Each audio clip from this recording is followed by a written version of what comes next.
time to go viral. I'm homicidal, I'm killing all my rivals. I'm the man, shit, I put that on the Bible. Spotify my target, cause you know I got the title. Hey, I'm a Mac too. I told baby shake that ass like she Apple. She said it's real, so she got my name tattooed.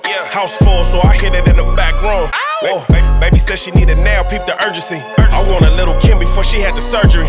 Leg spread on that hardcore poster. She love twerking, she just do it for the coach. Big dog, bull massive. 6 tray Chevrolet, I'm classic. All these niggas mad at me, that's tragic. The main bitch in the bed, that's graphic. Yeah, we about to go viral. Hey, we about to go viral. What's the deal? What's the deal? What's the deal, Viral Gang? We back at y'all with another one. Make sure you share, like, subscribe to the channel. As always, it's your host that do the most, Mr. Viral himself, aka the villain, cause they hate me for my opinion. And I got my co-host in the building, LBC Messiah. Talk to him, man. Man, what's the deal, people? We back at it, another one. Not like the other one. Hey, we here to lead the way, and we here to wake the sheep that sleep. Tinfoil Hat Gang, keep your hats on. Shout out all the Viral members too. Viral Gang, y'all looking lovely out there. Hey, we got to get into some topics that the people want us to hear us to speak on. So shout out to the Viral Gang because these are all requests from y'all. Let's start from the top. Your boy Charleston White is back outside trying to catch a viral moment. He's been quiet. He's been dry in the media. We ain't really heard too much from Charleston in a minute. He ain't been going viral because he ain't really been saying nothing too controversial. He ain't really been dissing nobody. You know, that's how he usually goes up, you feel me, when he diss somebody. So he spoke on the little Ronnie, the GS Ronnie, and his daughter's situation where they got unalived at the gas station out there. I believe it was in his city too, out there in Fort Worth. So he jumps online. He says, F the baby, F Lil Ronnie, who gonna do something? Y'all didn't do nothing to the killer, so why y'all want to do something to me? Then he threw Nipsey Hussle back in the mix after he just apologized to Nipsey and his people and said, well, I said F Nipsey, baby, and they didn't even do nothing. So I don't believe none of y'all. Y'all been threatening my life for 4-5 years, blah, blah, blah. I don't care about Lil Ronnie or that baby. It didn't affect me. I didn't know them. Then he dissed the whole city. He was on some Uncle Murder shit. I love my hood, but fuck my hood. He said, fuck Fort Worth. Ain't nobody doing nothing. I'm off probation. I'm back toting guns. Who ready to die about it? It's up. It is what it is. And with my analysis of this, it's just him catching a viral moment. And the thing about Charleston is he's real selective about who he disses and where he goes. So yeah, you might could jump online and say F all these people, but if you're not accessible, if you're not in the public like that where people can catch you, then it seems like you untouchable. He's not nowhere where he's not booked, and he's not nowhere where it's usually not security. He got the mace on him. You're usually on camera when you confront him. So if you're going to pull a man down, it's going to be a suicide mission. You're going to have to just crash out on camera. So he know what he doing. And most of the people he dissing, let's be real, ain't nobody really taking him serious. Like, man, this old guy with one eye, he on here just trying to get viral. He don't mean nothing that he say. If you catch him without a camera, I guarantee you he's not standing on it. He got to stand on it on camera because he got the mace, he got witnesses. And like, you just know what it is with Charleston at this point. To me, he crossed the line saying F the baby, but he been crossed the line. So if y'all not going to crash out behind this, meaning that little girl's family, because I don't know why y'all looking at strangers to crash out for other people. He said, F that baby. So whoever related to that baby, if they feeling the type of way about it, they need to go out there and handle their business. But expecting every street person ever, anywhere they see Charleston to just get down on them, y'all sound dumb as hell. Nah, Cuz is the biggest troll. And we know this. Like you said, what Cuz said is real disrespectful. The only thing with him, he's playing in the metaverse. He's playing in this space that he knows how to play on people's emotions. So he knows he's doing this for shock value, but at the same time, there's some type of truth in what he's saying. Most people ain't gonna do shit. But at the same time, he's gonna play with the wrong person one day, and obviously he don't give a fuck. He's like it might take that one person to catch him lacking, but he knows he's putting himself in a position where it's gonna be cameras. It's not gonna be, he's not moving without strategically moving in certain places because he didn't diss most of these people. And I'm sure he's playing a lot of these, he's fooling a lot of people because he's playing these internet games and he's probably going behind closed doors, contacting these people too. Not saying the people that he's dissing, but what I mean celebrities and all these other type of shit. He knows he's probably letting people know I'm doing this for content. This is his character, so to say, he always uses. But I believe one day it's possible. I don't wish nothing on nobody, but he's going to play with the wrong person. He's jumping out the window. when them niggas that you dissing Nipsey people and shit like that, you see what's going on. It's just like he knows they're not going to catch him. He's not coming to LA like that, from my knowledge. So Exactly. it's not easy to catch you. We're not going on our way to another state to go find you. So I just think Cuz is he being him far as the character he's decided to create, but he's smarter than what people think. And I think he knows that. So he plays off the emotions, get the rage bait, get him going viral. Like he said, y'all don't watch him because y'all like him. Y'all watch him because y'all want him to say some more bullshit. So every time he does it, that's the only thing that's keeping his traction. So he's going to keep doing it.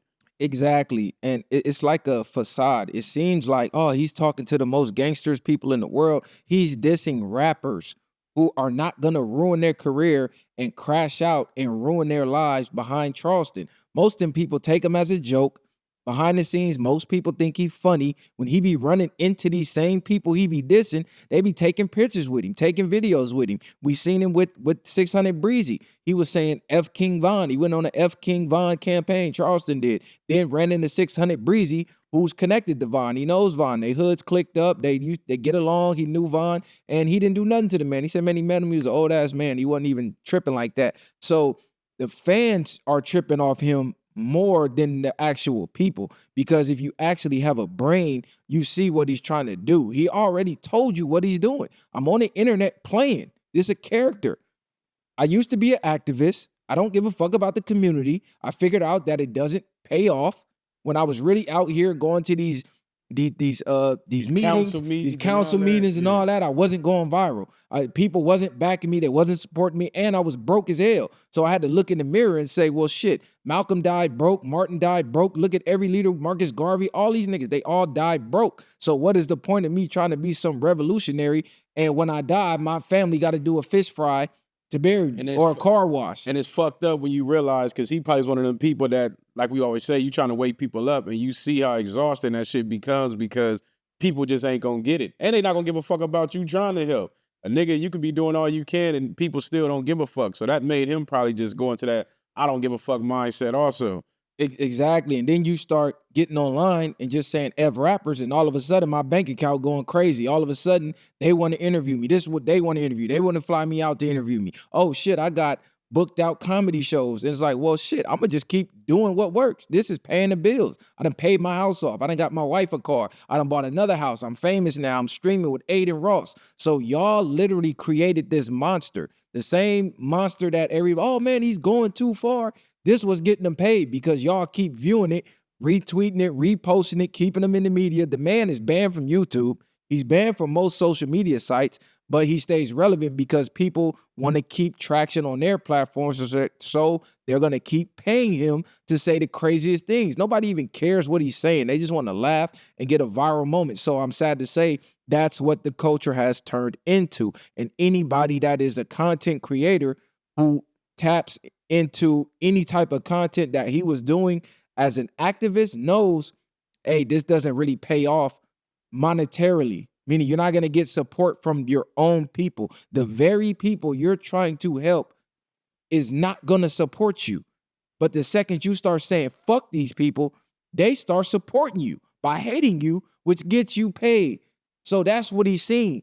I think at first he might have been playing into it, but once the fame came, he fucking these model bitches, he doing these balloon pops, he getting around these rappers. He's now becoming everything he wanted to once be, that he used to claim to despise until he got it. Yeah, I said, fuck these rappers buying jewelry and chains. Nigga, I couldn't afford it. I could afford them chains now. Nigga, this shit feel good. So, I mean, it's fucked up that he said F the little girl. He said, and he also says a lot of things that people be thinking. Because let's be real now. Rest in peace to the kids. I don't condone the shit that he does, but a lot of people really don't give a fuck. All this shit be going on in your own backyards and your own hoods, and people don't go advocate. All they do is get online and voice their opinions, and that's all they're gonna tell you is that's fucked up that happened. The only people that's really affected by it is the immediate family or the people that actually knew the kids or the family. And even on top of that, people gotta stop. You can't be out here. We talked about this already. Doing so much dirt in the streets. Your karma now, it's a possibility that it can transpire to the people that you're around. So you might be out the blue and get popped on because of some shit you done did, and you got people in harm's way now because you know you have beef out here on these streets, or you out here doing people dirty, and people think that energy is not gonna come back, or you just a motherfucking person that can't be touched. Anybody can get hit. You can bleed the same way as anybody else. And that's what people fail to realize when they out here. You think you fucking over everybody. Everybody ain't no bitch. Everybody you robbing ain't finna let you take it from them. So niggas need to move smarter in that sense in a way, period. No, facts. And Charleston seems like he's ready to crash out. He's already taken the stance that he'll crash out, but where he got the street niggas beat, he's doing it the legal way. So he's already putting on record he can own firearms and things legally.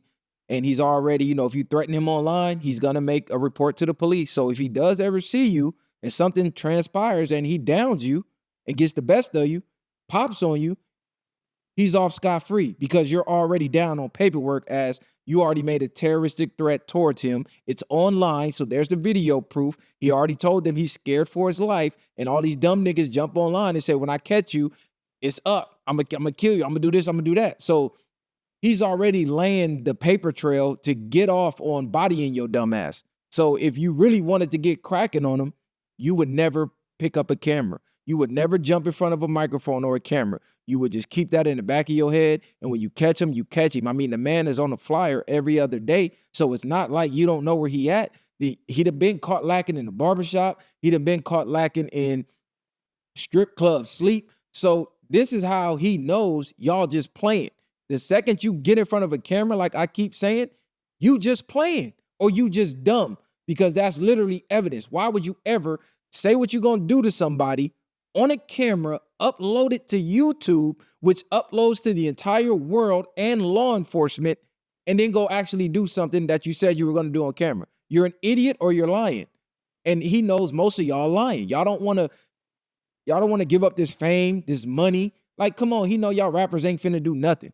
So, I mean, that's just what it is with Charleston. Unless you're going to crash out and throw it all away behind his words, it's going to just keep happening. Rinse, cycle, repeat. The only way to beat him really is to ignore him, realistically, because then it wouldn't go viral, and then he wouldn't be able to get money off it, and then he would have to switch lanes. Exactly. You have to take another route. Now, but as long as it's working, he's going to keep doing it. Exactly. So, like I said, the little girl didn't deserve it. As far as Lil Ronnie, is rumors floating around that he done caught some bodies or he done robbed this person and ran off on the plug that person. So it sounded like he was already entrenched in the streets. And you know what you give out is gonna come back to you tenfold. If you doing dirt, you gonna get dirt. Reaping what you sow. You catching bodies, you gonna eventually get body. That's the game. So nobody really is sad about that besides his immediate family. It's the little girl that's like, come on, bro, that's fucked up. She didn't deserve that. But what y'all gotta realize is a lot of your karma can shade off on your family.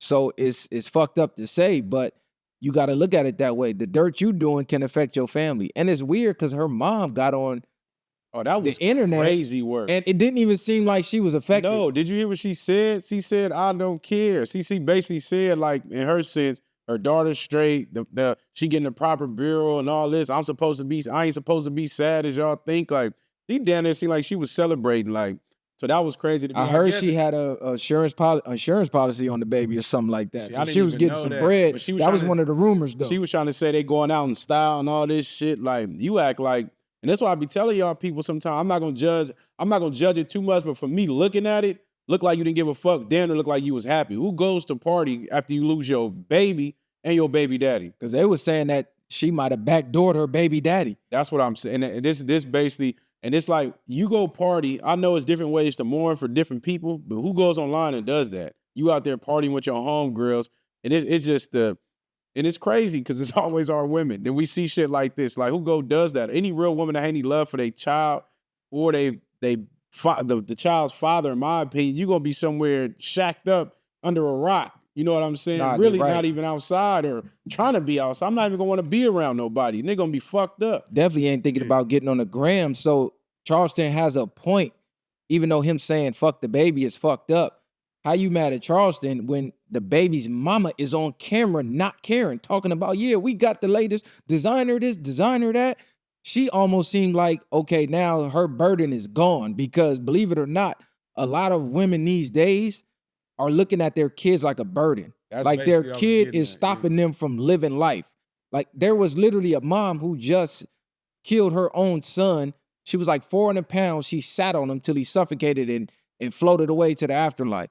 And there's story after story of moms abandoning their kids, infants, to go party in Mexico or go have go on a cruise to Miami, to the Bahamas, and come back and the children just starve to death, or letting them freeze in garages and blaming the dad. So a lot of moms are becoming psychotic in their head and looking at the kid as a burden and start to look at their own kid as an enemy. Like, you're stopping me from living life the way I want to. So a lot of moms is getting their kids out of here. And I said this a long time ago. A lot of people don't be wanting their kids. Sometimes, and their intentions don't be pure having them. You never want to just really be a mother. And y'all be surprised at how many women have kids with men and vice versa, just to keep the man around, or to send him through the chains of hell because of child support and all this other stuff. They never really, a lot of these women really want these babies, and we're starting to see it more and more produced when we see all these stories online and the way they act. And there's no way you can tell me you have that genuine love for your child. I don't care. You don't go online and do that. You don't go party. Facts. Like, you know what I'm saying? I understand if you was at the funeral and I feel like you celebrated the life, like, to be happy for me instead of like doing it that way, but doing it right there is crazy though. Nah, it is. It's disgusting. So, like I said, the Charleston is the last person people need to be upset about right now. It's a lot going on. I mean, the dudes who did it, they got caught, but then it's, the woman who drove them and helped them get away or try to help them get away, she got locked up 24 hours later, 48 hours later, she's back out on the street. So it's a lot of shit connected to that behind the scenes, and it sounded like some backdoorish activity.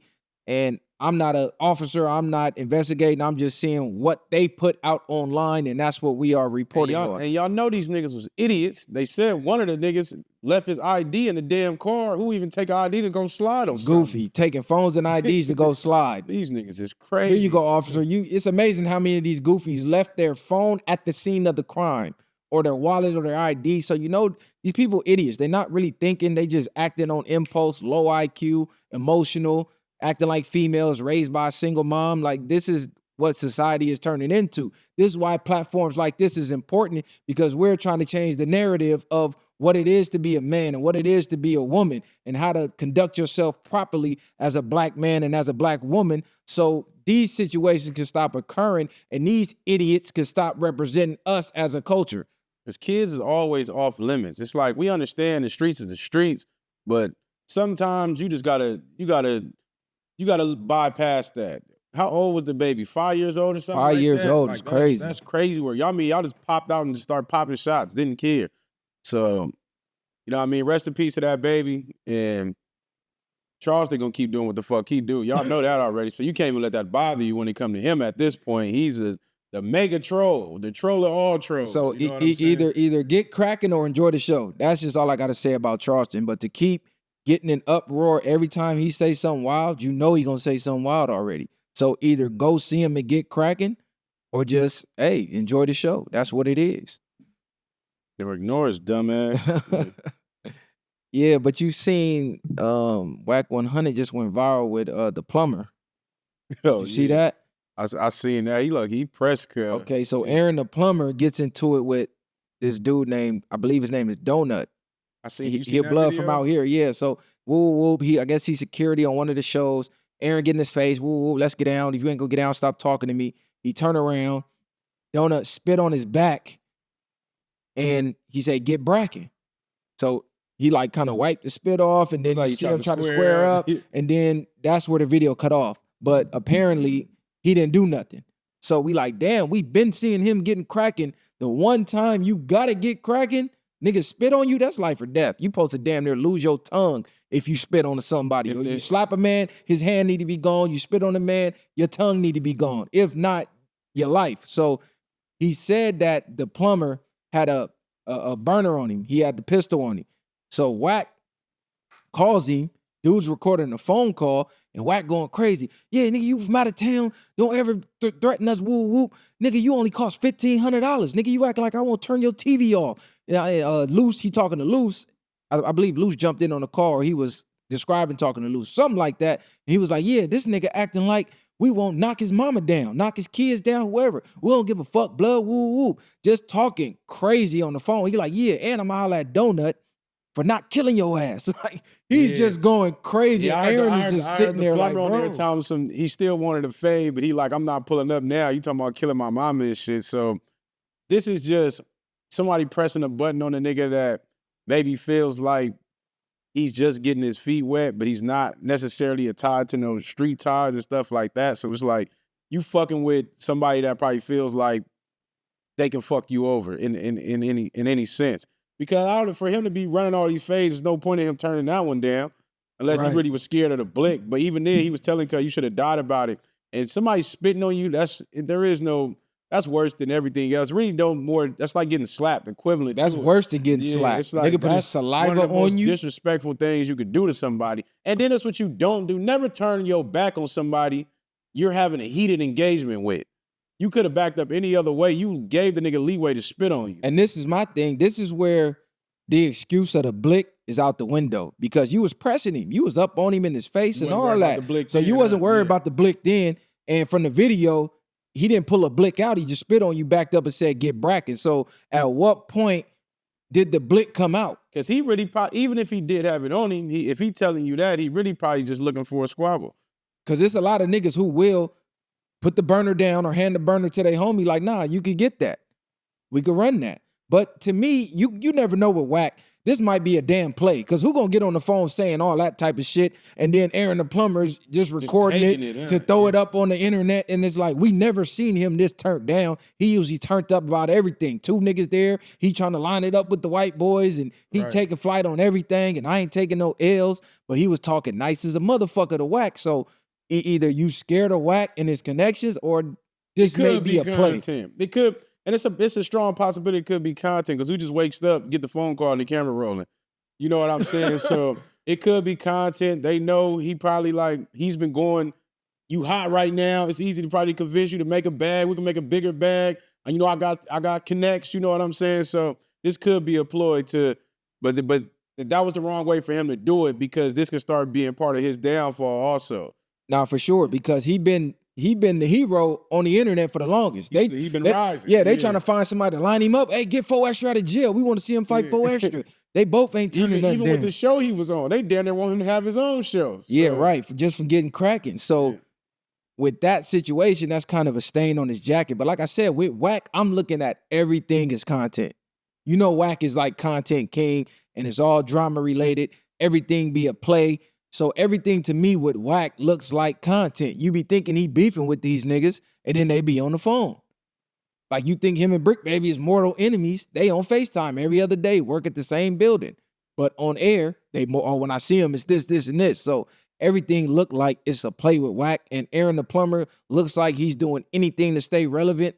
He made a song called Spit on Me or some shit like that. He did that. Yeah, he did. Wild. He made a song called something. I think he made a song about Erica Mena's breath. So like every viral moment. That was funny though. He making a song. They started bringing clips from Chris Brown at 16 talking about that bitch breath.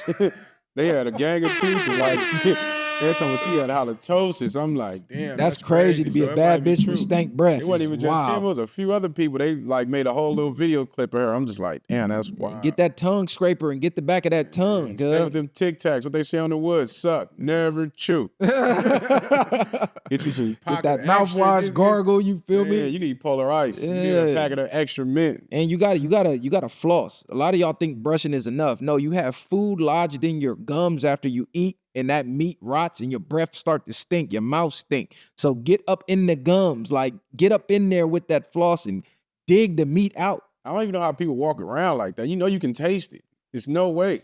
Right, like when your mouth tastes nasty, you just know your breath stinks. That shit crazy. You just talking in people's faces and shit. People have no regards. No regards. And they're disrespectful. Ain't nothing worse in the world than a bad bitch with stank breath. That's just like, damn. That's worse, stank breath or musty. Nice. I might take must over stank breath because must they gotta be in your face. It could be a lot of different reasons. She could be using natural deodorants, and you know them don't last all day. So she might be clean, showered, everything, but she might be on her natural tip. She don't want no aluminum in her deodorant, so she using a natural Dove. Or any other of them natural deodorants. Like, all right, I could put up with that. You know, we could just, you know, find one that worked better, get you to shower. But that stink breath, Ain't no helping it. that's something different, nigga. That stink breath is crazy. I don't even want you sucking my dick after that. It's over with. Yeah, that stink breath is wild. Yeah, you ever try to give a bitch a shot and she stick her tongue out and it's all white? Like, ugh. I gotta look at your tongue for sure. Yeah, that's Mando. But speaking of, let me see, what else we got over here? We got Nelly and his son.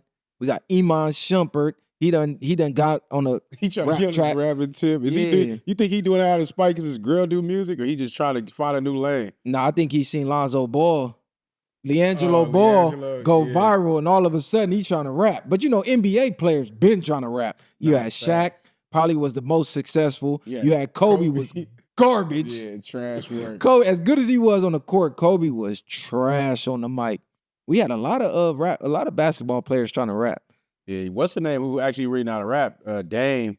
Dame could rap. I heard KD on the track. KD. LeBron was on that track with nipping them back then. KD was on Sue Surf mixtape. He like KD. Look, he gassed that motherfucker. Yeah, he did. But once you in the NBA, rapping is over. I just think with these niggas, it's like, I don't know how much money he making now, but once they get to a certain amount of money, they no longer create a new purpose. Because you see niggas outside of that, like Kobe got out, he started doing like the books and different things. He figured out certain stuff he wanted to do after the NBA. He had a plan already. I think these niggas that's jumping out rapping and stuff don't really have a plan. They want to be like the YNs.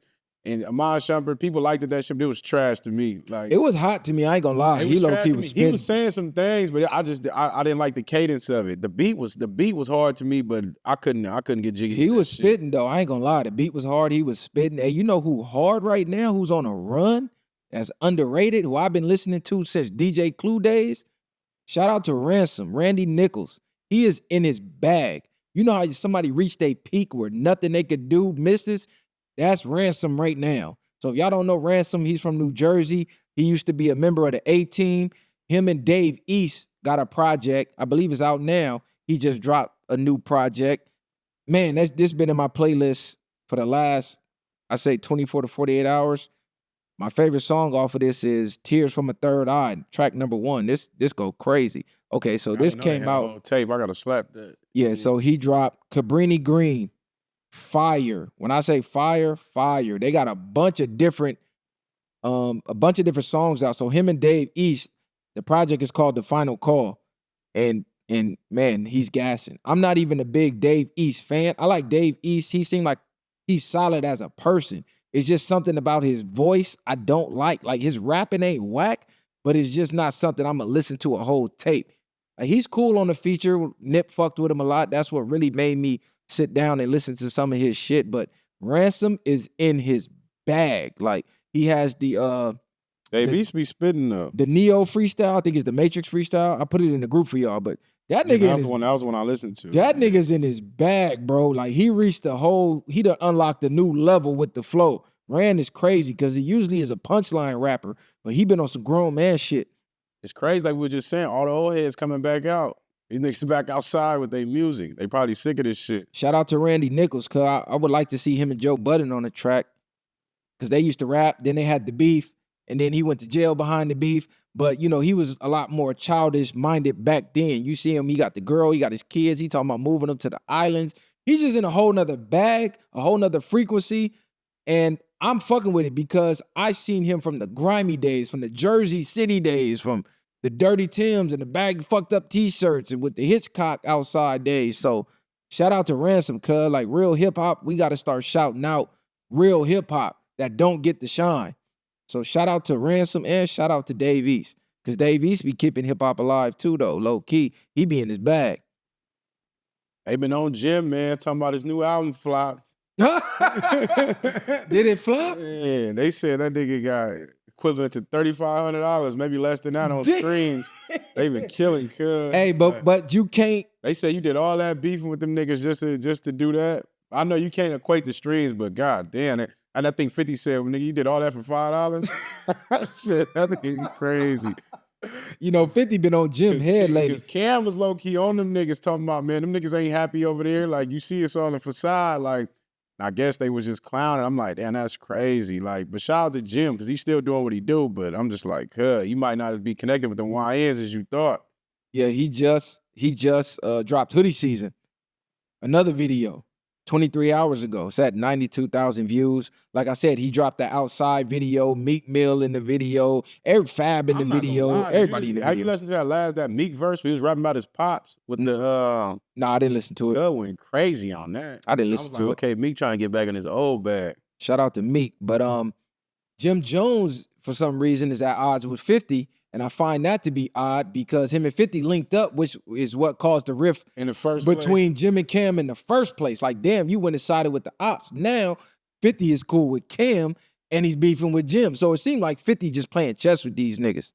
Nah, facts. And then it's like you're mad about what was spoken on, and really you mad at 50. He just gave his perspective of what really happened. So it's like to be mad about it don't really make no sense. Him and Cam, I don't know what's really going on with them. I don't know if they really beefing or is they trolling each other or is they gonna get cracking when they see each other? Because it's really, they at a point where they shouldn't even be beefing with all that history. And what's crazy, Jim just was featured on Joe Budden's podcast, and he said that Cam was never his friend. He was a hater the whole time. So they was like, man, y'all need to patch that up. Y'all one of the last key pieces of golden era New York City, Dipset. Like, that's New York to the core. Y'all didn't try to follow the drill. Y'all didn't try to follow Atlanta. Y'all still are representatives of the golden era of New York. And they would say, you need to forgive and forget. He said, I can forgive, but I can't forget some things you can't come back from. Cam said he love that shit because he got receipts. He said, niggas, don't act like you wasn't rapping for free, nigga. Like, you was begging to rap for free and all type of shit. We basically gave you opportunities to do shit. So man, we'll see if he got them, if the receipts. I seen Freaky Ziggy interview. He might be one of the top storytellers in the game right now. That nigga crazy. Yeah, he wild. So he said him and Cam is basically doing this for clicks. But you know, Freaky, he's low key the glue of Dipset because he told a story that all of that getting it in Ohio, that was him getting it in Ohio, and he was funding the albums. Today, I guess they owed like 1.3 million or something. So he went down to Ohio, moving in packs, and he the one who got rid of the debt. So, you know, Freaky is like the street muscle behind Dipset. He the one knocking everything out and all type of shit. So he said, you know, it's for clicks. But I think he's just trying to kind of mend it. You know, you got that one nigga in the middle that's trying to downplay it. Right. Yeah. I think that's what he doing. Just to calm the fans down. Cuz story was wild though. Talking about niggas laying on the floor at the He said he was behind the gas pump. This thing crazy. Ran off with the bread. Hey, coming out fucked up. He said the nigga hopped out the truck like 6'5", 300 pounds with two little niggas. He said Jewels had one little nigga and Jim Post had the other one. He squared with the big nigga. The nigga Jewels supposed to have fire his shit up. He like, Jewels, what the fuck? Get this little nigga. Jewels like, I'm trying. I like that nigga. He played you the fuck out of Jewels for that. He said, Jewels run about it, nigga. I'm trying. He like, fuck it. I just had to close my eyes and just whoop. Just throw one lucky one and caught the big nigga, put him down. They tried to throw Jim in the back of the van and kidnap the nigga. And man, he got some wild stories. They always, all they rumbles, it seemed like Jim be the cause of that shit. Right. They always got some shit. But I think he was just trying to get the bread, wasn't he? Or he stole the money for them niggas, booked them for them niggas for the show for us. Yeah, I think he had ran off on the plug type shit. And then they was supposed to leave and get out of town, but Cam wind up getting the IBS. He was shitting everywhere type shit. He had to go to the hospital, so they had to post it. Then them niggas came back to the hotel, try to get Jim. It's crazy work. Crazy work. But man, it's some other wild news going on. I don't know how we overlooked this. Drewski and Odell has been named as suspects. And they brought Odell into it? In the Diddy case, the Diddy debacle. Jaguar Wright is also named amongst other names as defendants. And this story is too crazy to even believe. So it says Drewski apparently raped a woman with Diddy in the corner watching. And they said the room, Drewski and the woman was oiled down. They had his body naked, her body naked, oiled down, treating it like a slip and slide. So they said, bro just came in the room. Drewski big ass like a slip and slide. You remember that water slide you used to have in the 90s? I know exactly what it is. Yeah, you run. Yeah, and you slide run on and that slide motherfucker. on it. They said that's what he was doing in the room on the crazy. bitch. He just They- slide off the bed. They and using just- the fuck out the Diddy oil. Hey, everybody got to borrow that oil. And they talking about Diddy was in the corner just laughing, talking about, yeah, I own you now, and it was a gang grape and all that. I didn't really see the story of what they said Odell did, but Drewski came out and said, man, I wasn't even famous in 2018. I was still at my mama's house. How He the said, fuck? I don't know if you read the whole thing. He said, this allegation is fabricated lie. I wasn't a public figure. I was broke living, like you just said, with my mama and wasn't had any connection to the industry at the time. So the inclusion of my name truly is outlandish. My heart breaks for actual victims of abuse, but I'm fully confident that the evidence will expose this falsehood and individuals who are maliciously trying to game the legal system to peddle false narratives. I want to think, though, with all this bullshit going on that they're saying is evidence, could this be in favor for Diddy? I think all of this is favor for Diddy. Because if they're bringing out all these stories about alleged things that are going to be false, what do you believe is true? And then on top of that, a lot of these things, they're never really saying that Diddy is doing something. He's always just an accomplice there.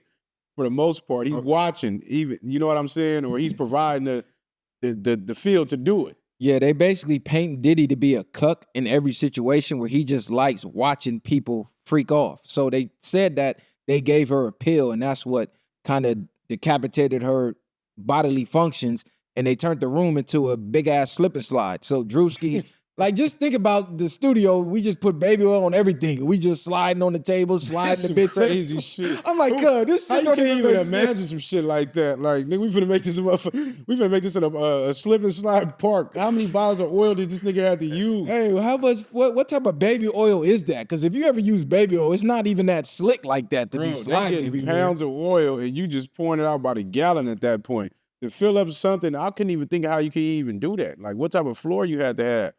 And then you put these niggas on, that shit is crazy. And then they bringing up the old videos of Odell in the club with who the boy? Justin Bieber. Justin Bieber. That was crazy. It looked like Justin Bieber was sucking him off, but then they tried to say he was down there doing the line. But what was he doing the line on Odell dick? It looked crazy. This nigga crazy. Like that shit. Yeah, nah, I ain't gonna lie, that shit looked crazy. That was wild. That was crazy. Cause why is your boy anywhere near your zipper in the club, nigga? And y'all just, I don't know, cuz, but to throw Odell in there was random as fuck. Drewski was random as fuck. And Jaguar Wright name just keep popping up. She's been quiet.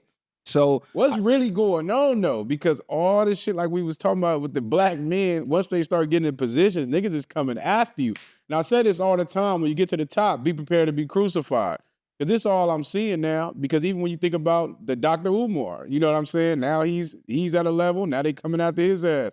It's like, who next at this point? And if you notice the trend, every time the Epstein files get brought back up, they start throwing more names into the gauntlet from our culture. And you know, because they know we gonna crucify to make that the topic of discussion. So now nobody's talking about the Epstein files again, because remember, they were supposed to be released. And then they went from, oh, they're gonna be released to, we're gonna release some, to basically what they released was what we already have seen. It was no new names. It was nothing. No flight logs, no who been to the island, it's nothing. And people started saying, hey man, where the fuck is this shit at? We getting tired of these games. And y'all know what's so crazy? Diddy, Drewski, Odell. Yeah, exactly. Because you know what's so crazy? They actually have evidence of people. They actually have evidence of their own people doing the things that they're saying our people are doing. Y'all actually have evidence of it and don't want to release it. Then you throw that on our people to make it look like we the nasty motherfuckers that's doing all this shit. When we really know who it is too. And this ain't just to discredit, say nobody's guilty of nothing, but pay attention to what the fuck really going on. They make us present to be the monsters, but we see what the fuck is really going on. And we know at them top levels who's peddling and doing that shit. Then when you look at the statistics of who's doing that type of thing the most, I mean, come on, it's the ones who keep throwing our names out there. What happened to old boy from Nickelodeon? What happened to old boy from Abercrombie and Fitch? Those cases we ain't never heard nothing else about. We seen the headline, oh yeah, dude was sex trafficking these kids, these minors, these males, and then we never heard nothing else. And every time Epstein get brought back up, they bring Diddy back up. And then y'all just go crazy. Like Drewski and Odell, like come on, cuz they just picking names out of a hat. Who's cracking in the black community right now? Bam, Drewski. Let's throw Odell in there just for shits and giggles. Like, come on, man. Y'all sound crazy. Where's the evidence? They say they got the freak off tapes. We ain't seen the tape yet. ain't a tape been released yet. The one tape that they did watch, or the couple they did watch, it was all people with Cassie, and they all were involved voluntarily. Cassie was actually bossing niggas around. Yeah, you bend me over like this. Yeah, you stick your dick in me this way. Oh no, let me get some of him now. And Diddy just, I don't even know if he was on the tape. And if he was just jacking off in the corner like a cuck. It was no pills, no drinks, no drugging, nothing. Everybody conscious and everybody is consensually getting cracking. So all this shit sound made up, man. Cub basically broke her off for no reason at this point. You went to jail anyway. What he probably was trying to prevent, made the wrong move. You paid her off forever. Now she's flying into the wind, and cold part about it, she's been the one orchestrating all these parties. Yeah, so like I said, it don't look like they have nothing on Diddy. They're grasping at straws. They're using him as a fluff to cover their bullshit because they know we not gonna pay attention to they shit, and they people are not even mentioning them. You notice that they media outlets don't even mention them. They don't mention none of their people who have allegations on them. None of their podcasts, nobody. I don't even see Joe Rogan mentioning these niggas. They don't, because even in our community, we got to start really backing our people and really treating them innocent until proven guilty. The moment it becomes a headline, they're guilty in our eyes. For the black community, you get up on there, you accused of something, you're done. You automatically cooked. You some shit, a lot of the shit you can't come back from. Niggas don't be having no facts, no nothing, ain't be even had a court date, and they're done. Or you look like you did it. That's what they gonna tell you. No facts. You're guilty until proven innocent in our culture, and even when you're proven innocent, you're still guilty because the lie is more entertaining than the truth. People still throwing J name out there, and that shit done got dropped. So, man, our community is low key cooked. It's low key cooked. Niggas don't know how to stay on code or nothing. So, yeah, man, it's ugly. Like I said, I'm free Diddy because I ain't seen nothing. So he should at least be able to make bail. You know how many of they people is charged with all type of disgusting, vile things, and they made bail? How the hell Diddy ain't got a bail by now? Come on, man. That's facts. That's crazy facts. Work. Ain't making no bail. And our people got to learn to be the fuck quiet too. They get out there running for doing shit for the internet. They gonna lawyer up and they gonna tell them niggas don't ever speak on this shit again. And they gonna stand on that until this shit is resolved. Niggas got to stop talking about it. No, that's super facts. Super facts. But yeah, what else is cracking, man? I see your boy Stephen A. Smith still in the media. They talking about he next on the chopping block. They said you like the last of the Mohicans, as far as even though he just got that deal, but they basically saying what he had to do for that deal. This is probably why he had to go out LeBron and whatever the case is. And a lot of NBA players are starting to basically say they don't fuck with him. A lot of NBA players came out. Draymond Green and a lot of them NBA players have now come out and said a lot of these people are denouncing Stephen A. Smith. He's been known to do a lot of bullshit. People like him as an analyst. He's been caught up in a lot of controversy. You got to think they said he was fucking Jalen Rose's wife. He started doing a lot of different shit. He was fucking his wife? Jalen Rose was married to Molly. You remember that? They broke up all that. They said it had to do with Stephen A. So Stephen A. been getting down like that? Yeah, they said cuz been a lot of shit been going on. Then now he had some shit on there with his nephew clowning him. Boy, they low-key was trolling because it looked like he told him, so I need half that money. Oh, his nephew came on the show. Yeah, even LeVar Ball jumped out there and said, people think I like him. I don't like him. He said, I don't fuck with him. Yeah, so it's crazy work. Stephen A. He said he talk about my kids. He talk about me. He talks personally. It ain't just about basketball. He go outside of basketball. He act like he with the shit, like he ready to get down with you, talking about I don't like you as a father and all this other crazy shit. So he said, I don't fuck with him. They basically said he's equivalent to a house nigga. You know what I'm saying? So ain't no telling what's really going on. He just got that big break. So I know he on top of the world right now, but Stephen A., man, be better. Be better when it comes to the people. Yeah, I don't know. They not fucking with your takes, bro. Hey, and this topic right here was a topic that I brought up a couple episodes ago. And what I said kind of went under the radar, but it was about stepdads and their stepkids. So we always say being a stepdad is a bad deal. For the man, it's a thankless job. You invest all of this time and money, and you really don't get nothing in return. You don't have any parental rights over the stepkids and blah, blah, blah. A whole number of reasons as to why it's a bad deal. But what people never think about is how bad of a deal it is for the kid. Nobody ever asks the kid anything. And a lot of times, especially when a stepdad is introduced to a woman's daughter, it gets tricky. Not only does the stepdad have to walk on eggshells because of the Me Too movement, a lot of these dudes is sick in the fucking head. A lot of these dudes are predators, and a lot of these dudes get with women to really get with the daughter. And women oftentimes let the love blind what's going on. Because a lot of the daughters will be like, "Ma, he did blah, blah, blah." And the women will get mad at the daughter instead of paying attention to what this creep ass nigga is doing. So there was this story of this woman exposing this guy that she was with for 5 years. So she said he's been around her daughter since she was 5. Her daughter's 10. And he was texting her daughter some disturbing things. He texted her daughter, "You want me to lay in there with you?" She said, "I'm fine." He said, "Oh, no," he said, "You want me to lay in there with you or you fine?" He said, "Okay. I'm just bored. I hate when mommy go to work. I don't have nothing to do at all. What you doing?" She said, "Watching TikTok, looking for things to do." He says, "Like fun stuff?" She said, "Yeah." He said, "Did you ever get head before?" "Why?" "Just asking. We only got one life to live. Just try it. If you don't like it, I'll leave it alone. Deal?"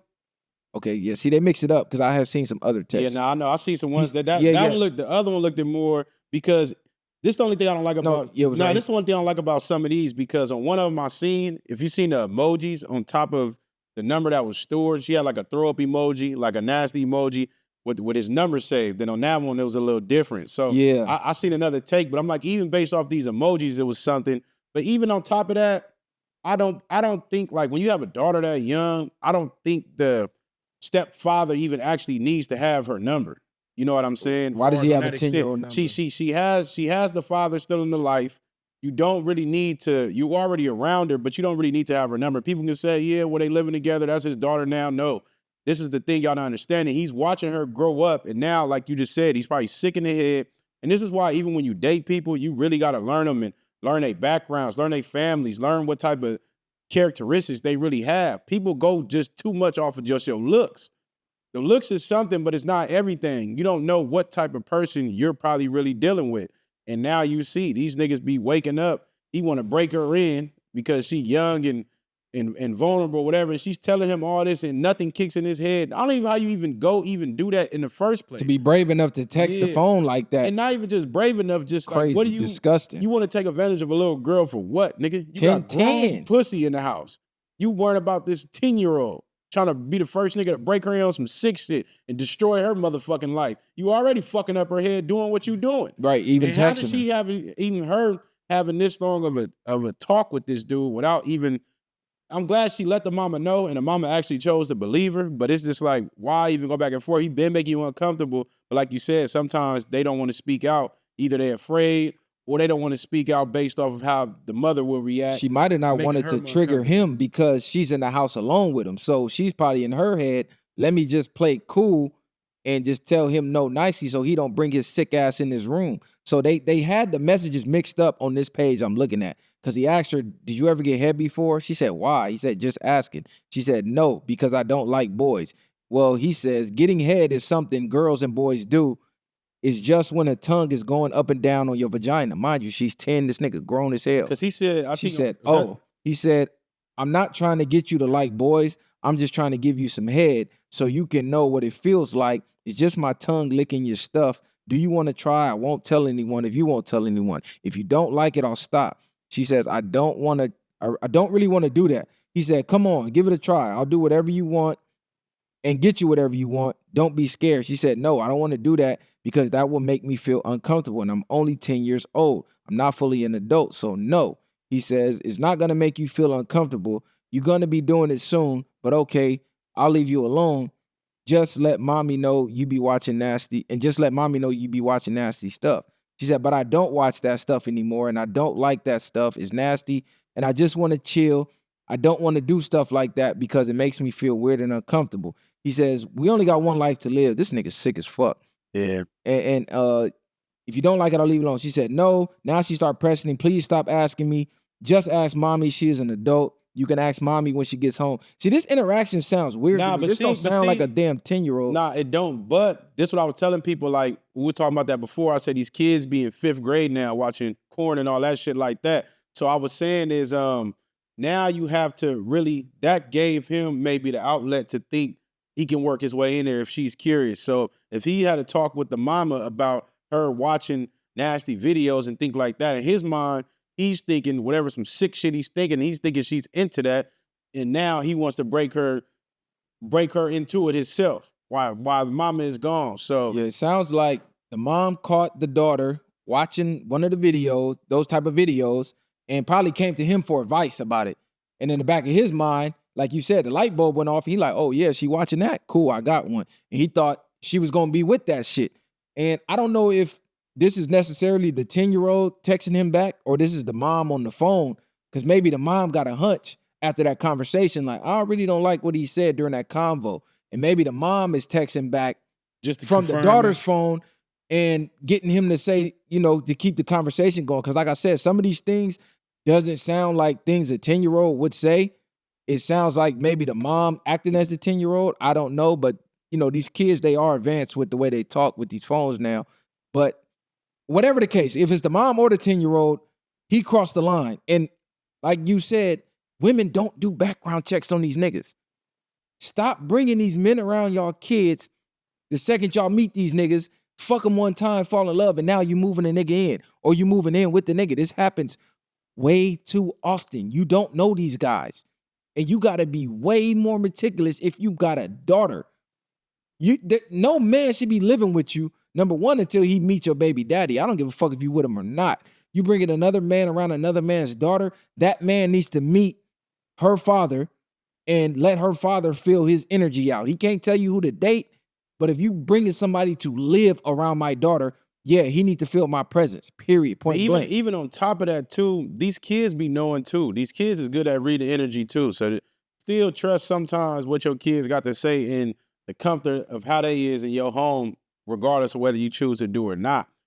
And I do believe, like, when people like this dude, you got to be careful with these type of people. Know the things that they into, know the things that they like. A lot of people, we say they put masks on, they do certain things, but pay attention to subtle signs of what type of person you're dealing with. But after 5 years, it's like, that's crazy, because she wasn't anybody that's had anybody at that point. You know what I'm saying? 5 years is a long time to be around somebody, and this transpires, and people do change. So I can't necessarily just fault the mother for it, because I don't know how she went through the process before all that, and he just played and became whatever he became at that point. But it's the type of shit that get people unalived. And then now she loses a real father or something when you try to expose something like this. Everybody's not going to go to the motherfucking law with no shit like that. Nigga might just come find you immediately. Nah, facts. The mom just went to social media and aired him out. So dad probably didn't have no time to go do nothing because she already put it out there. So now it's like law enforcement is involved right now. But man, this is why dudes be tripping about y'all having people around their kids. Because more often than not, it's going to be a man doing this rather than a woman. So it's like, even if y'all break up, you damn near it's safer to send the kids with the dad. Because I'm not saying it never happens, but 9 times out of 10, a stepmom ain't gonna be doing this type of shit. Stepdad's way more frequent. A lot of these niggas be creeps, especially if you got a teenage daughter.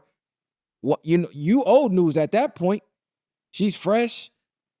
They looking grown now. The hormones in the food. You can't tell if they 16 or 25 no more. She walking around the house in booty shorts and shit like that, thinking that he's really looking at her like a daughter whole time. He's preying on her. That's not, and they shouldn't be doing that regardless. You know what I'm saying? Even if it's your own daughter or whatever, at certain ages, at certain, like you said, booty shorts and shit, all that sometimes is too much. But I think y'all need to be more parents in a sense of not being the fucking friends and worrying about your child having so much freedom or space. And what I mean is, get your phones to where the messages is going to your phones. Get the blocks on these certain things so to prevent them from watching these porn and stuff like that, or to be able to do everything that you can in your power. Now, kids are going to do things outside of you might not know about, but with the internet, there's so many ways to get through shit and to see things. They're seeing things at a rapid age way before that they're supposed to. At 10 years old or 9, 7 years old, they shouldn't even be thinking about that, in my opinion. And get cameras in your house. Number one, my first question would be, why is your daughter home alone with this dude?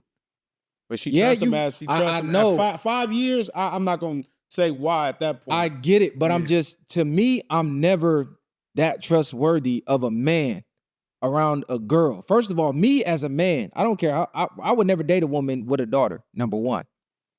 Strictly just because even put herself in position. Putting myself in that, not saying that I'm gonna try anything, never in life.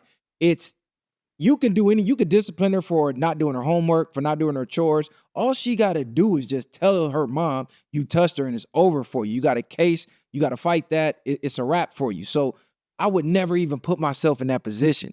And even if I was dating someone with a daughter, we not finna be home alone. So we're your cousin, we're the grandma.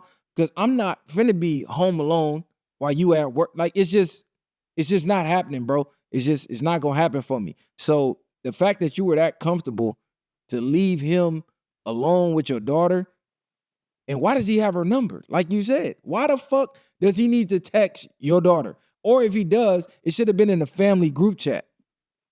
Right. Like, if you blend a family, the communication between the other kid needs to be always, in my opinion, in a group chat. So the real parent and that child needs to be in the messages so you can see what's said. So number one, nothing foul is said. And number two, the child can't manipulate and lie and say, oh yeah, he texted me this, or you see everything. It's just, that stepdad shit, bro, that shit is out. I ain't gonna lie, that shit is out. But it's nothing, even by him having a number, it's still nothing for him to text her.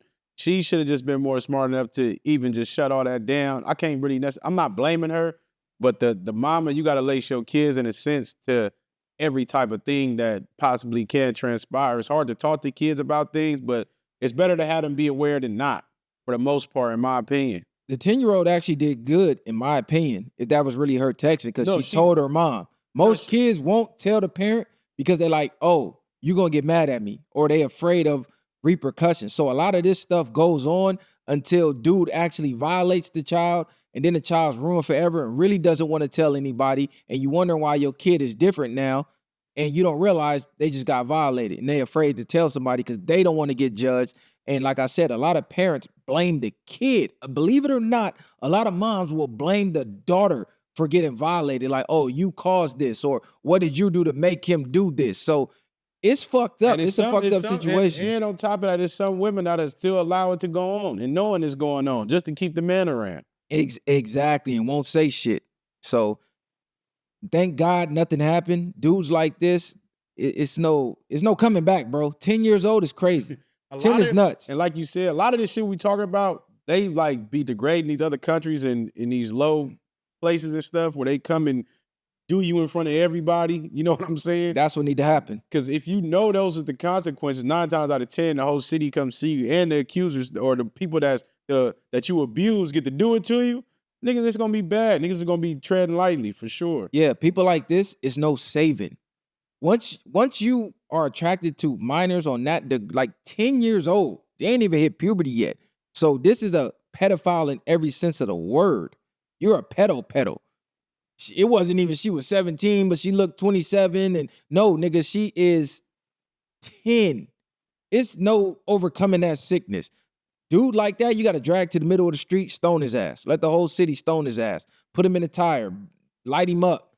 Firing squad is too easy. Like, some shit got to happen to bro to set the demo for the next sick fuck that thinks about that. And the reason I say it's no fixing it, because you can see time and time again on these How to Catch a Predator shows, there are often repeat offenders because the law is slap on the wrist for pedos. Most of these officials be pedos, allegedly. So they be getting in and out, and then they do it again, get in, get out, do it again. And it's like, it's no real repercussions for these sick fucks. So these people got to be erased off the earth, bro. Your bloodline don't even need to get passed on. Them sick-ass rapist epigenetics need to be eliminated from humanity. We got to start wiping these motherfuckers off the face of the earth. Did you see that video where they was stoning that motherfucker that was going viral? Yeah, I seen that. They was fucking his ass up. I know them rocks tearing, and they tearing him up. Kids, everybody. Pelting his goofy ass. That's crazy. I'm like, what the fuck this nigga done did?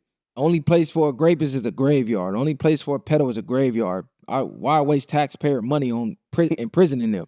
Get them out of here. Nigga, life sentence for trying to get some money. They letting these niggas walk with a slap of the wrist. So ladies, lace your kids. And if you are going to have a man around, make sure the baby father is in the picture and dude knows he's in the picture. Let him meet him, vet him, and constantly ask your kids questions. Don't just assume because you've been around this dude for 5 years that you really know him. We keep telling y'all, you don't know everything about everybody. And females are the main ones who think they know everything about men. Oh, my dad never cheated on my mom. My grandpa never. You don't know what the fuck your dad or your grandpa did in their spare time. Only thing you know is what they show you. There's 3 faces of a person. It's the person you just met, the representative. Then it's the friend that, you know, they comfortable around like friends and family. Then it's the real them that only the man in the mirror or the woman in the mirror knows. You're never going to meet that third person. And a lot of people, that third person is this type of person. They just know how to put on a face when you around or with friends and family around. So stop thinking that you really know people just because of the length of time. You don't just know people just because of that. And then it's not, I saw facts, but females be private investigators when it comes to their man cheating. Be a private investigator when it comes to these niggas you dealing with. Man. That's all I'm gonna say, because 9 times out of 10, like you said, but then people change over time. So it's not necessarily I'm always gonna blame y'all. It's not to blame nobody. Just be more careful and aware and cautious about the things you choose to do and the decision you choose to make. And this is how you eliminate this. Stay with the person you had kids with. That's how you eliminate all this. Stop having kids with men you don't want to be with, because then you never got to put your kids or yourself in a situation where you got to gamble with some strange man around your kids that's not his. Because no matter how tight the bond gets with the step kid and the step parent, that's still not their kid and not their parent. So, but they gonna tell you, what about when they're in abusive relationships and shit like that? Because that's the first thing they're gonna tell you in the comments. It was abusive before you got pregnant. He was beating my ass, so I ain't staying with him. He was beating your ass before you got pregnant, and we know that. He didn't wait till you get pregnant and start going upside your head. No. They should still get their head bust. Exactly. You ignored it, thought it was gonna stop. A lot of y'all think the child was gonna make it stop. Oh, once I get pregnant, he gonna stop. No. He showed you who he was. You just didn't believe it. Ignored the red flags. I don't believe none of that bullshit. You know when a person ain't shit when you meet them. I can meet a chick and in 2 or 3 dates, I know the bitch ain't shit, or I know she's a good woman. I don't need a lifetime and years with her. Just off 1 or 2 interactions, I know this a good woman or this bitch ain't shit. And y'all know the same. The problem is y'all let y'all lust and emotions overtake the facts. And then your kids wind up paying for it. So alleviate all that. Have babies with the men that you want to be with. This is why it was marry before you carry. I'm not saying you got to get married in the court system. It used to be whoever you lost your virginity to, you were married to. The second you lost your virginity, you were man and wife. And that's who you was going to be with. You bitches out here just fucking anybody because they got a nice car, some jewelry on, and they got some swag. Right. Even on top of that, make sure y'all both want the kid. Because a lot of that should be happening too. That's what it be. You know, I don't believe in this, I don't believe in that. Then it's like, you really just bringing a kid into the world full of bullshit at that point. Because he's already, if the man don't want it, or if you're having it for the wrong intentions, then 9 times out of 10, that man still ends up leaving you. And now you resenting the kid. So. Oh, yeah. So ladies, tighten up. Fellas, stay in your kid's life. And ask your kids questions often, especially if they mom got a dude and your kid live with them. I'm going to just go out on the foot and say, ladies, if you got a daughter and you're going to move in with a man, you need to get that daughter to his dad, to her dad, like straight the fuck up. And if you got a son, he should already be with the dad anyway, because you can't teach him how to be a man. So either way it goes, the kids are going to be better off with the dad. I'm not saying y'all can't share custody, but once you move in with another man, you low-key need to give your kids to the dad, like straight up, because he can protect them a lot better than you can. Hey, this is crazy. Vivica Fox done lost her mind. I'm scrolling Twitter right now, and she's celebrating getting a successful BBL at 60 years old. Bro, she's cooked. She's cooked. She doesn't know what else to do to get the attention needle. 60 years old. I'm gonna tell y'all this: the wall is undefeated. It's definitely undefeated, and that wall is gonna smack you harder than a ton of bricks. And that's what we're seeing with Vivica. She passed up probably millions and millions of good men that was into her. I just seen her and Dion on there. When Dion was talking about, he was trying to catch her back in the day, but he probably was trying to catch her to slay her. A lot of these niggas wasn't trying to really, you know what I mean? She's still stuck on 50 Cent. She's cooked, and now she realized she fucked up because she wanted to be this masculine woman. She wanted to be this person that felt like she was better than men because she made more money than men, or whatever the case it came to be. That's what y'all gotta understand too when y'all break down y'all relationships. Just because a woman is making more money in a sense does not mean you deserve the authority role. Is God is man, then is woman. That's where y'all get the scripts twisted. And then you end up 60 getting BBLs. You risked your life at 60. At 60. Your span is already short. And you got the nerve of still because she gonna have some niggas that's ready to jump back there. Some simp niggas finna ready to get in there and blow that back out. Niggas finna test that BBL. This was crazy. And now that rental ain't even worth the same amount as a regular rental. You got a BBL at 60, but your pussy is still 60. You done hit menopause. That thing don't get wet the same. If it get wet at all, like the pussy is still 60. It still got 60-year-old miles on it. So it don't matter if you bought a fake ass. First of all, the ass looks horrific. It looked terrible. She looked like a old ass aunt. She already fucked her face up with the Botox and the surgery. She literally hates herself when she looks in the mirror. And it's sad to see because Vivica, as you know, when she was in her prime, she was one of the elites. One of the hottest. She was top notch. But she didn't believe it. Exactly. She didn't believe it. And that's what mattered. And it's crazy because I was just talking about this, I think on the last episode. I said once they start getting them surgeries, they always convince you need something else. And now she's convinced herself at 60 with no kids, no nothing, with all this money and you lonely and shallow inside because of you wanted to have fun. That's what she was saying. I was out, we was doing our thing. We was doing this. And y'all all think the same shit. Our 20s, I'm a party. By the time I'm 30, 35, I'm going to settle down. And then you get to a point, it's a rare few women that can actually meet men that's actually wants to acquire that depending on who you are. You still have to have your feminine, coachable.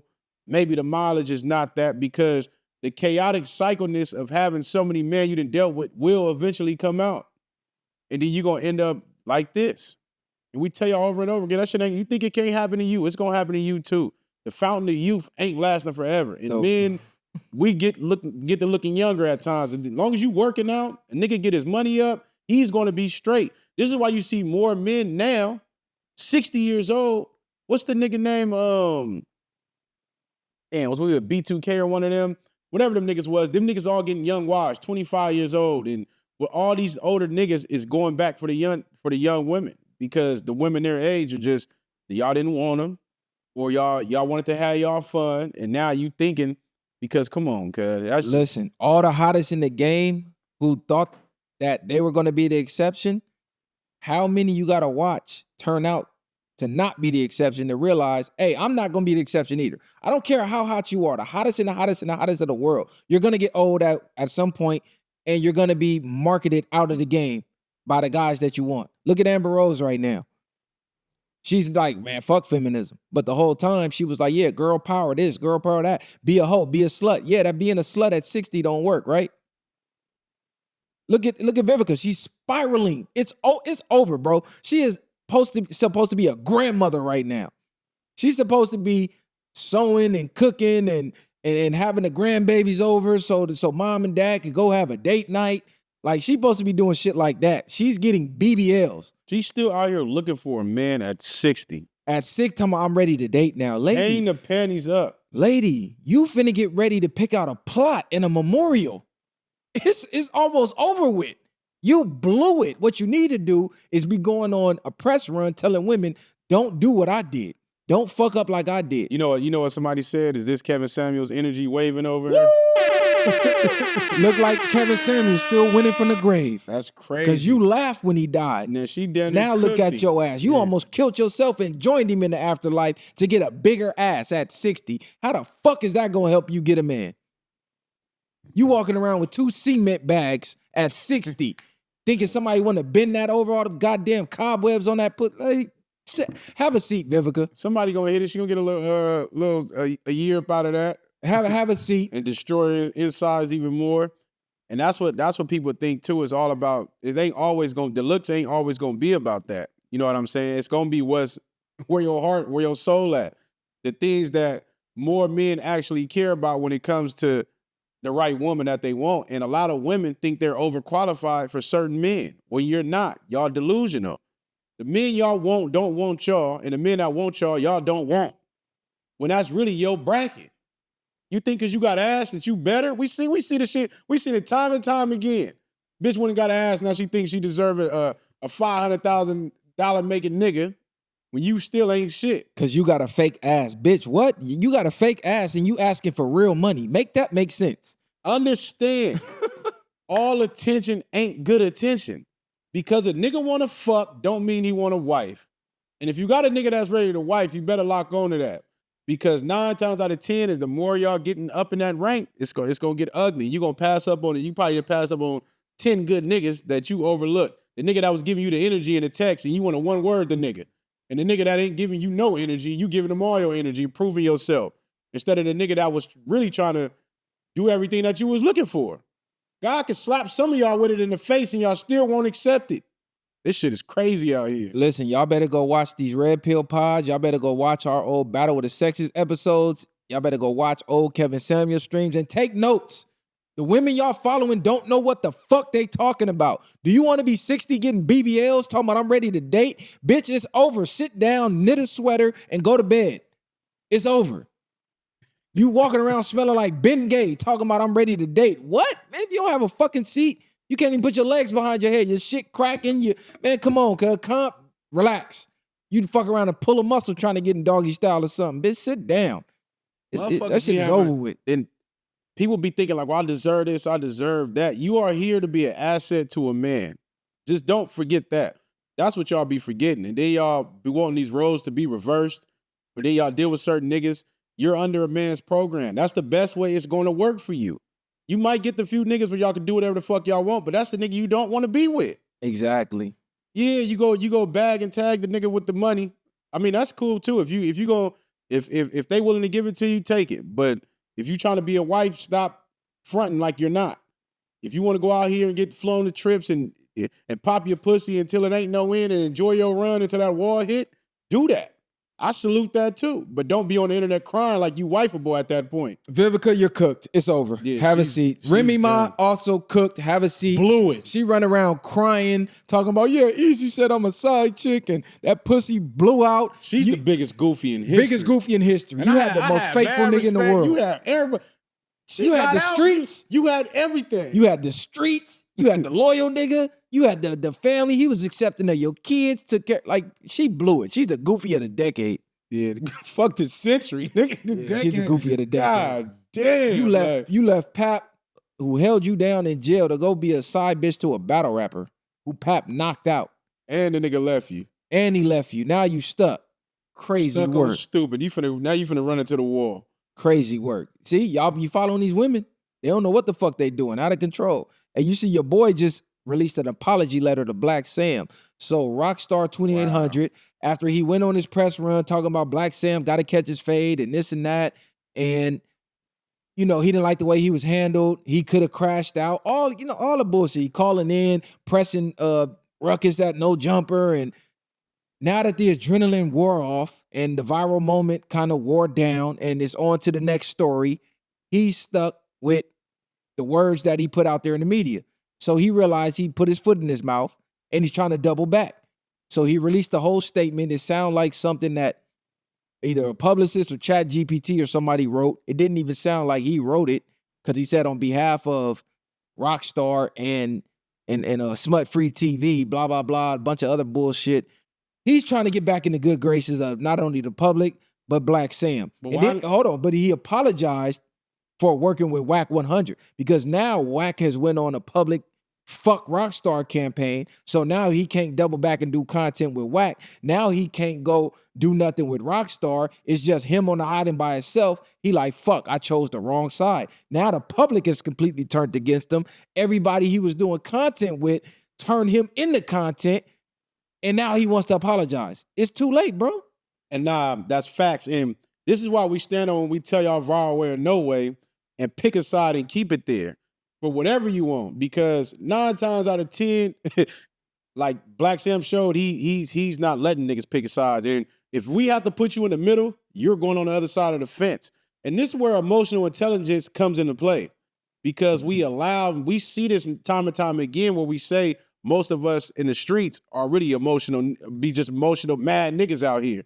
That's all that shit be, because it's like a nigga could have took a second, even in that moment, and just played it back like, all right, I'll holler at you later. Like, this your brother shit out of respect. I'm not even gonna feel offended by it. I'm not gonna take it personal. You mad about something, I'm gonna holler at you later about it. And I still would have been able to support you in some form or fashion. Or I could have just, regardless, I didn't have to go on the internet. I didn't have to do none of this shit. If I felt this way and I knew deep in my heart, I really fuck with this nigga and I really got love for this nigga, I'm not gonna feel offended if you're mad at me right now in this moment. Now I'm gonna holler at you later, bro. It's cool, you got that. This your whole campaign. If you don't want me here, fuck I'm gonna even be here for. And I'm not even showing up without an invite unless, or if I didn't even know I had an issue with you yet, I'm gonna holler at you, I'll pull you to the side. This probably ain't the right time to do it. Then I'm gonna do that later. This is what niggas need to start doing when y'all getting in y'all feelings and shit like that. Go to the fucking gym, go to a beach somewhere, sit the fuck down, do some searching within. Cause I don't know what the fuck niggas be doing, cause y'all be crashing out for clout, and that shit do not be worth it. And now we're seeing this play out in real time. Time and time again, we're seeing it, and it's not gonna stop. Don't say nothing in front of this camera and on this microphone that you don't mean. Don't say nothing on air that you don't mean. Don't say nothing you're gonna have to go back and apologize for. Don't say nothing to try to appease other people, especially when you're going against your own beliefs. Because when you called that fade out, you didn't mean that. You just saw the comments saying you got marked out and you should have crashed out, and you let the emotions get the best of you and you acted emotionally. You didn't think with logic, you thought with your emotions. And that's why you had to double back and apologize, because once you cooled down and now you started thinking with common sense, you knew that was some dumbass shit to say. What you should have done was just stay off the media, fall back and let it blow over, because now it's already 50,000 other stories that's trending now, and people done forgot about that whole ordeal. That's how the media works, nigga. You got one good week of being a hot topic. As long as you stay out of the media and off the camera, something else gonna happen, and somebody else gonna be next up in the hot seat. You kept yourself in the hot seat by constantly speaking on the shit. Constantly speaking on it kept you in the media cycle. Trying to go at Wack, that's gonna be a no-win for you.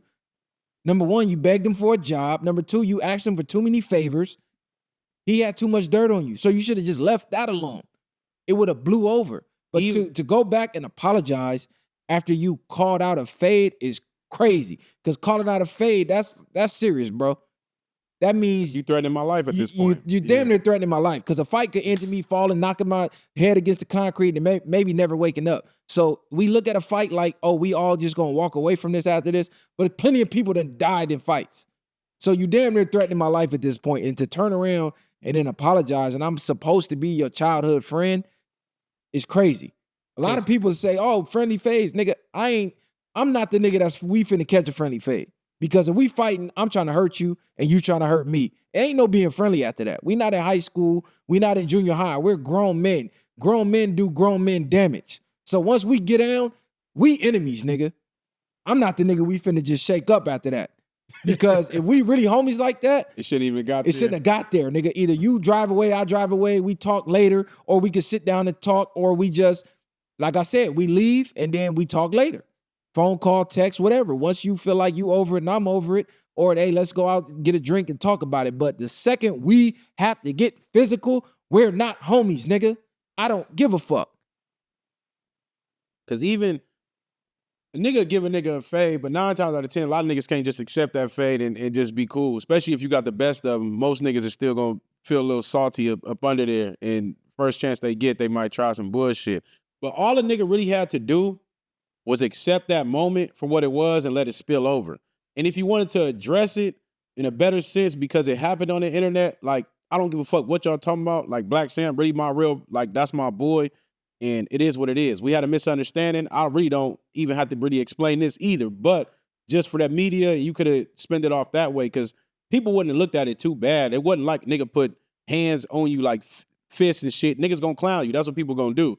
But he never really like stomped you out or did no crazy shit. You know what I'm saying? That you couldn't come back from. That would have just been a spill situation. It would have been over with.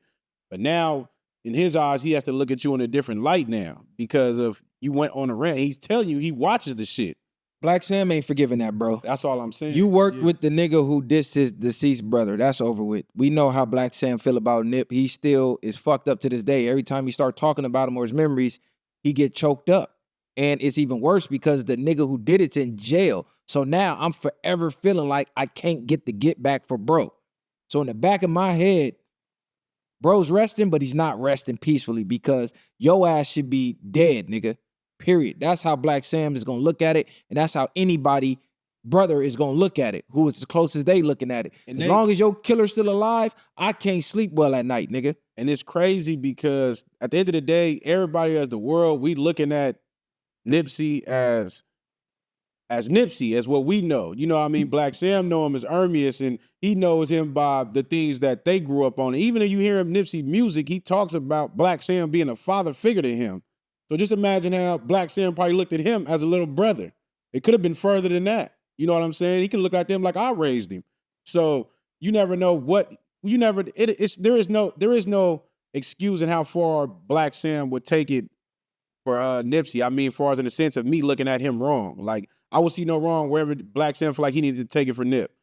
Because if he was there, I think that situation would have still been a little different. That's neither here nor there, but shout out to Black Sam, man, and the marathon continues. Marathon definitely continues. Viral Way will be up at Marathon Burger soon to do our Marathon Burger review, so y'all be on the lookout for that. We definitely supporting. I personally didn't know about the grand opening, or we would have been there during that day. I found out about it when y'all found out about it, when Rockstar got marked out. So see, I already had been to Marathon Burger, so I didn't even look at it as, I didn't know the grand opening was coming because I already had ate there like several months back. You know what I'm saying? You ate any two locations? I ate at that one on Milrose. Okay. But the only difference was at that time, the inside wasn't open yet. They still was, but you can go up to the window. They got the music playing. They have the outside vibe and shit like that. And I like the fact that they play all Nip up there the whole time you up there. So now I remember you put it in the group chat. I'm like, oh, yeah, cuz out here doing anything. I didn't even know they had a Marathon Burger. You like, yeah, this shit fire. I'm like, yeah, for sure. We gonna go up there. So shout out to Black Sam. Rest in peace, Nip. Cuz marathon continue. But damn, cuz, what's going on? It was something else going on in the music shit. Somebody said they was watching Back on Fig and they reacted to y'all video. Somebody called in the middle of me screen recording. Okay, shout out to Back on Fig, cuz. Hey, Back on Fig, what's up with you niggas, cuz? We working or what? Y'all done reacted to a couple videos. Y'all done shouted us out. We done shouted y'all out. What's the deal? We extending the olive branch yet again. What's the word? Let us know something, cuz. We can put something together. Let's bridge that gap. Viral Way, Back on Fig. It should have been happened a long time ago. T-Rail done been tapped in a long time ago. I don't know what happened with that. You know, he went with some other options, and those options didn't work out from what I've seen. Everybody walked away, split up, a lot of drama going on. And as you notice, it ain't really no drama connected to us unless it's coming from outside figures. So y'all tag Back on Fig on this clip, tag T-Rail, tag Smack, tag all them niggas, and tell them niggas let's work, nigga. We overdue, The Viral Way. Period, point blank. Hey, and check this out. There's a couple. You want to address these niggas? Who? Any of these niggas. Oh, we say fuck these niggas because a lot of niggas out here sneak dissing. And I'm gonna leave it on bro because that nigga calling me ready to crash you niggas to keep it 100. I keep having to tell him, nah, it's content. He ready to pop up on you niggas like the boogeyman. Is it content? Because we look at it, man. We look at it like this, cuz if we do shit how we do shit. If niggas don't like what we do, if niggas present to us certain things and you can't respect our decisions on that and feel like you got to jump out the window about whatever was going on. And this is to the Leak podcast because we had a conversation with them about doing something with some minors and it was about some music or something, but we wasn't really sure about the whole grand scheme of things because it had not been done yet. So we really didn't know. And even at the time, we like, nah, they made it seem like a nigga want to come fuck with us and chop it up or do an interview or whatever the case is. On my end, I would have looked at it like, nah, I respect y'all for not wanting to do the shit with the kids, but we can still chop it up and do the interview. We seen you drop what he dropped? The video saying some people were supposed to be there that night, but niggas didn't show up and all this and that. Just say it was us, cuz we know it was us, unless you told other people, which you didn't tell us. At the end of the day, man, if it ain't directed, it ain't respected. Niggas don't got to move like that. We still extend the olive branch and was telling you we'll come pull up or do certain things. If us as a whole didn't agree upon it, then that's what that was. And whether niggas like it or not, cuz I really don't give a fuck. So to the leak, we addressing you directly. We say names. We don't do subliminals. We saw the little post. It was cute. Oh, you know, people was afraid to pull up and, you know, people are afraid to give back to the youth. Whatever the fuck he said on that clip that's on his page. First of all, using the word afraid and viral way in the same sentence is blasphemous, nigga. We ain't afraid of shit. We definitely ain't afraid to do no content. Like, what the fuck are you talking about? Afraid of what? You had some kids come up there, rap and perform. You thought it was going to go over viral and it didn't. You tried to do something new, respected you for doing that. We just wasn't with it. We not doing no streaming, no nothing with no minors that we're not controlling. Because I don't know what you niggas would get on the thing and say, and somebody could just clip something up to make us look a certain type of way. And we not trying to attach our brand to that right now. First of all, our brand is for everybody, but most of our content is for mature audiences. We have a lot of mature conversations. We're not opposed to working with the youth. We motivate the youth. The problem is we're not allowing somebody else to control the content when it comes to that. So we don't mind having a minor on who's cracking or trying to be a rapper and to do an interview with them, but I'm not coming to somebody else's platform. I'm not pulling up on no minors after 10 p.m. and that too. I'm not pulling up on no minors that late, where we can have an academics moment where somebody think they trolling, say some inappropriate shit, and now your career ended, now you in some legal trouble, now you labeled as a weirdo. It's too many variables. And nigga, I already told you we wasn't with it. I just tried to be nice about it and try not to say fuck no to let you know, hey, we still gonna support. Because we already came on your platform to support. Sat there for 3-4 hours, hot boxing, hot as a motherfucker, sweating. These niggas in here smoking. Half these niggas in here trash. Like, we didn't get paid. We did it off the strength. Niggas did that shit on a work night.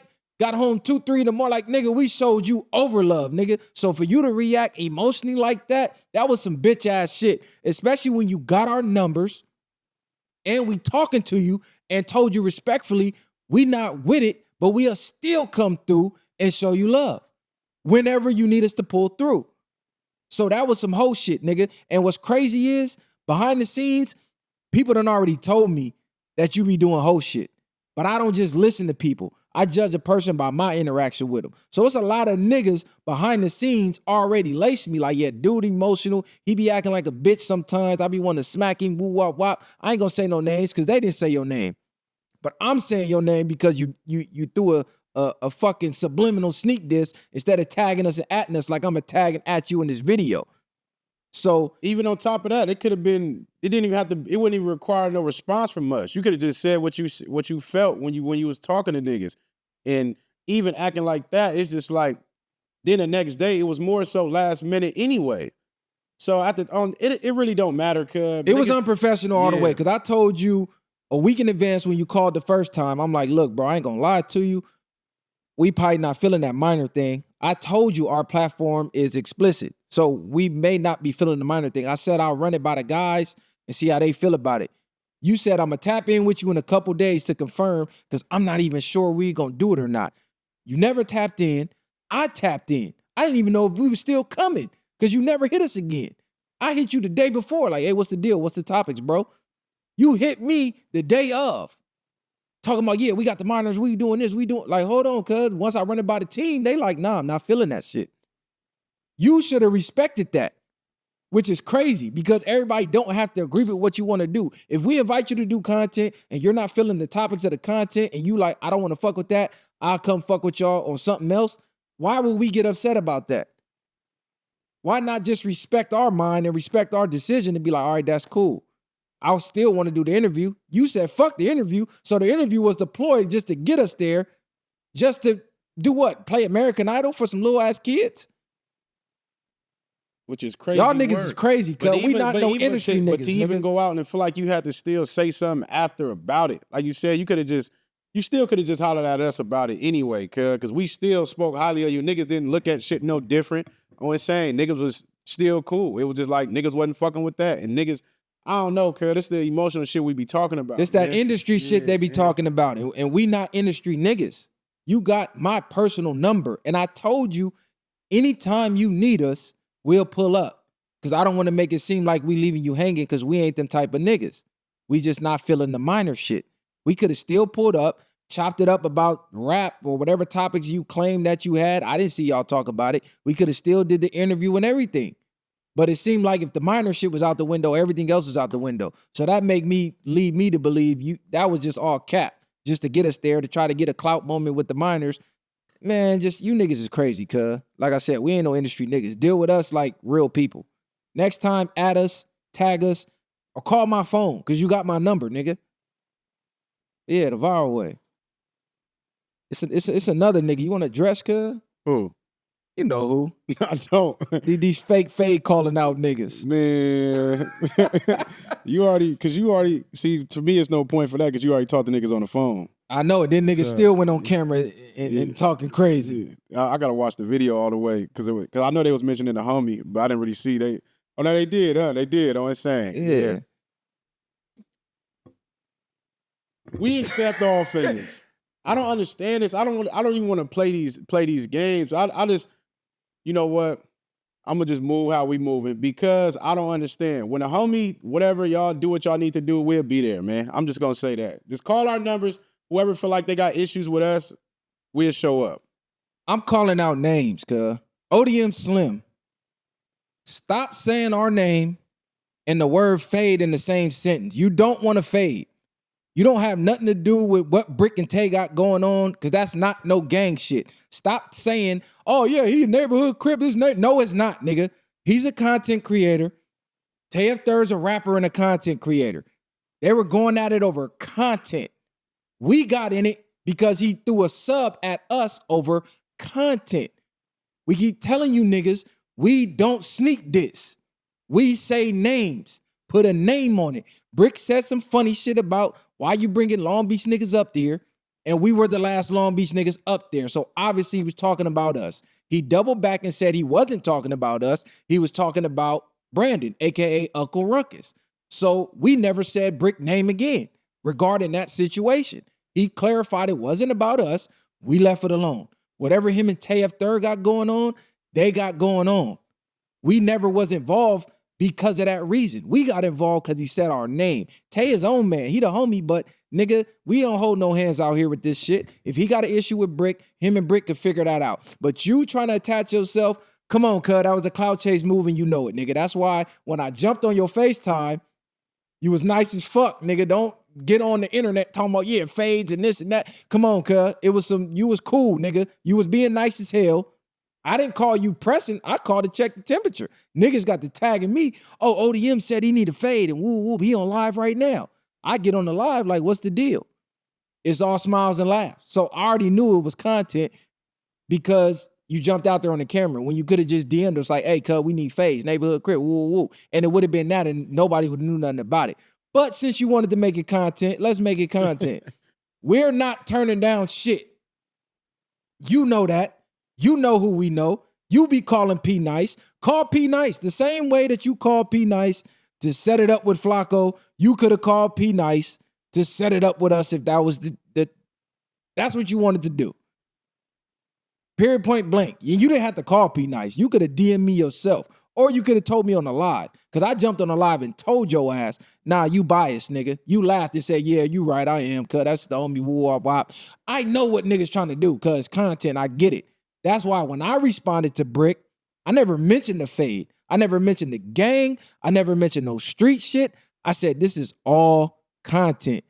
He got at us on some content shit, so I responded on some content shit. You niggas ain't gonna feel comfortable enough to say viral way in any other way other than respectful, other than showing homage and trying to do some work. Anything else, we stepping on that shit.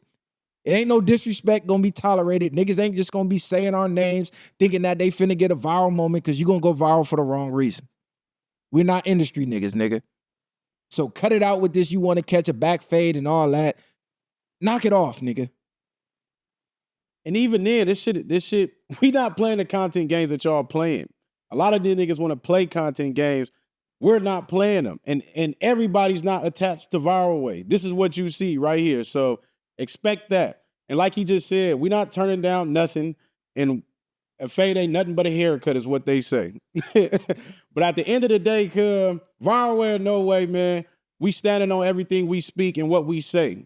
And if niggas want to jump out the window and feel like they want to go against that, do what you do at your own risk. ODM, that's not the way to lock in, cuz. Just say you wanted to lock in with niggas.